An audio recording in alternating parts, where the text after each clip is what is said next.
speak a little bit about what we've been covering in this class, what this class has been about. And I just asked her to speak a little bit about her experience, both in terms of her story, her experience in incarceration, and also to talk specifically about integrating back into society post-prison. So everybody, this is Kobe, and thank you for coming. Good morning, everybody. I'm so honored and excited to be here. As a matter of fact, I'm excited to be just about anywhere because, a year ago, right today, I was 3 weeks away from being released from prison after being in prison for 10 years.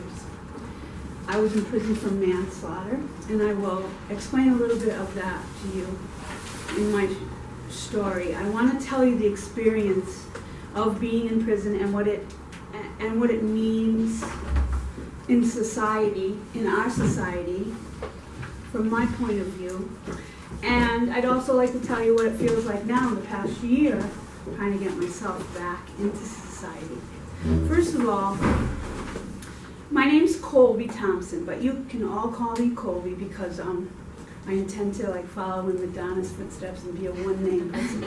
So, a one-name phenomenon. A one-name phenomenon, exactly right. So, you wouldn't think, now I just celebrated my 62nd birthday, and you would not think, I don't believe, by looking at me, that you could tell that I just spent 10 years in a maximum security prison. Am I correct? Am I correct? Okay. And it actually surprised me a lot too, because I wasn't in a position in my life where I was thinking that this would ever happen to me. Now, there are many different situations that people go through in life, that get them to prison.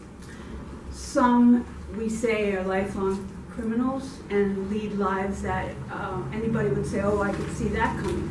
And then there are those people who are in a position to have things happen in their lives which put them in a position to have, to have an incident happen that comes out of the blue, and you end up in prison because of it, because it's a crime. Now, in my situation, I grew up in a middle-class family to a single parent. And it was I was born in the 50s, so I was raised in the 60s. Now, in the 60s, single mothers weren't something that was really popular. There weren't very many that actually acclimated themselves into a regular society with regular families. And my mother moved in with my grandmother and 2 of my brothers and myself. So we had a little, nuclear family of mostly women. And again, in the 60s, this is something that didn't happen a lot. During that time, I was sexually abused as a child, twice. Twice, to the age of 8 years old. So I was very young. And I don't know how much psychology you've taken so far, but I can tell you that the development of a child is completely halted when something traumatic like that happens. Now, my mother, I didn't know at the time until very later on in life, she was a victim of abuse herself. So she couldn't deal with this very well. And the second person who molested me, we went to trial against. And the outcome of that came years after it began. We went to trial for 8 years. And he got a suspended sentence. By that time, I was 15 years old. I feel like I got a suspended sentence. I fought for myself as a young child. I stood up and fought for myself. This is wrong, what this person did to me. And in the end, nothing came about. I didn't get help. And once again, my mother, because of her problems, just put it out of her mind. So, at that point, I was 15 years old. And we all know, and you must know that much better than I am, because it's not that far in your past, that a 15-year-old can become very angry and rebellious when something like that happens, which is exactly what happened to me. The time also coincided with Woodstock, And so I headed right off into a life of drug and alcohol abuse. And I lived a life that I would consider, well, many people would consider pretty wild. But I managed to live my life and continue in trying to have a normal life. And I raised a daughter. I had a daughter when I was 20 years old, and I raised her. Now, here we are, all these years of my abusive, abusing alcohol and drugs, and hiding this pain of mine inside. So in the year 2003, my stepfather, who was the first person who abused me, called me to come help me take care of him. He was in his 90s at the time. And my oldest younger brother, who has cerebral palsy. And my stepfather took custody of him when my mother and he split up. And I was only 5 at the time. So all these years, I've had in my head that I wanted to save my brother and help him because I knew he wasn't being treated right by his father, but I had no idea what was happening. So I went there to help, to be the better person, bring our family together. My mother had passed on by then. And within several weeks, my stepfather had me so crazy that my alcohol abuse got even worse. And in the middle of an argument, my brother confided in me that his father had been abusing him from the time that we left him in his custody to that day, which was almost 40 years. And this poor guy's in a wheelchair. So I've told the story numerous times, and I'm not trying to make excuses for myself, for my behavior, because I made a wrong choice, absolutely wrong choice. I do believe that it's an understandable wrong choice, but granted, I made a wrong choice. When I found out that what had happened, I ingested a lot of alcohol and drugs and ended up killing my stepfather. And so I went, they took me to court and first charged me with second-degree murder, which got dropped to manslaughter in a plea deal. And they gave me a 12-and-a-half-year sentence. All during the trial, I was kind of like very foggy and out of it because of everything that had happened. So by the time I got to Bedford Hills Correctional Facility, I was a little bit clearer in my mind what was going on, and I did put in, paperwork to argue the sentence one time. I put in an appeal, it got denied, and so then I said, well, here I am, this is what I've done, I have to live with this. So I hear that you met my wonderful dear friend, Rabbi Katz. So along comes Rabbi Katz into my life. And she introduced me to such wisdom and spirituality and love that my spiritual life bloomed. I'm not Jewish, but once I met Rabbi Katz and started going to her book reading club, and I started going to services, and I started to celebrate, the year, the holidays of the year, and the first thing she said to me was that if you look at the Torah and all the people that are in the stories and put yourself into the story that you're reading, you will see what the meaning is. And I realized the minute I started studying the Torah with her, what she was saying. Moses, Abraham, Joseph, everyone in the Bible had done something that was a huge mistake. And they, were asked for forgiveness. God forgave them. They learned lessons from them and became leaders of their nation. And once I started to grasp this idea, I realized that everything that had happened in my life had brought me to that moment.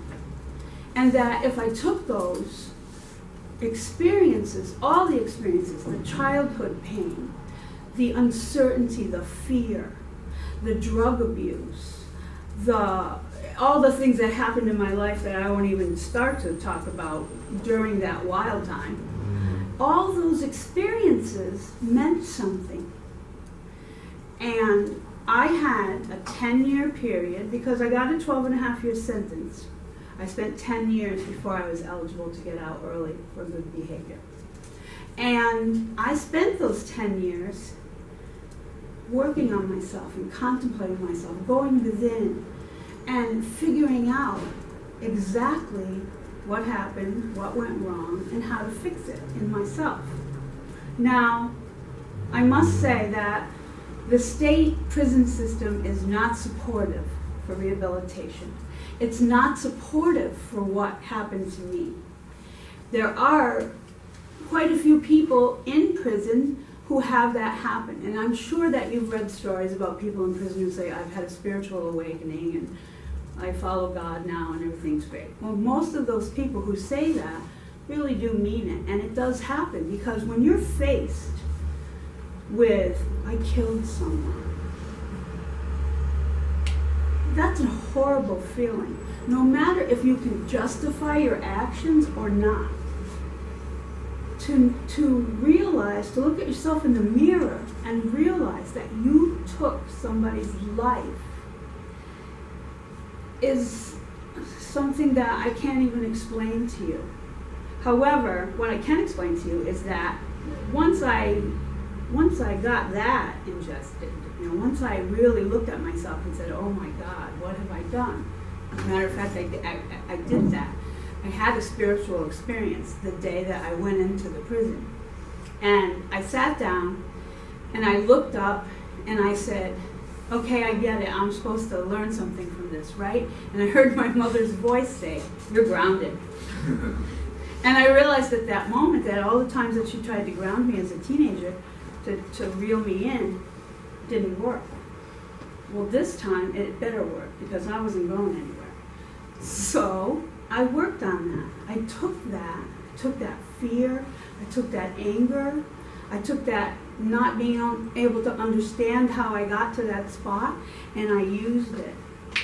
And I worked very hard with the help of Rabbi Katz, who I will love forever, and my therapist, and a college education. Because Marymount Manhattan has a program in Bedford, and it's a really good program. You study sociology. Now they're introducing a business course, which is really useful,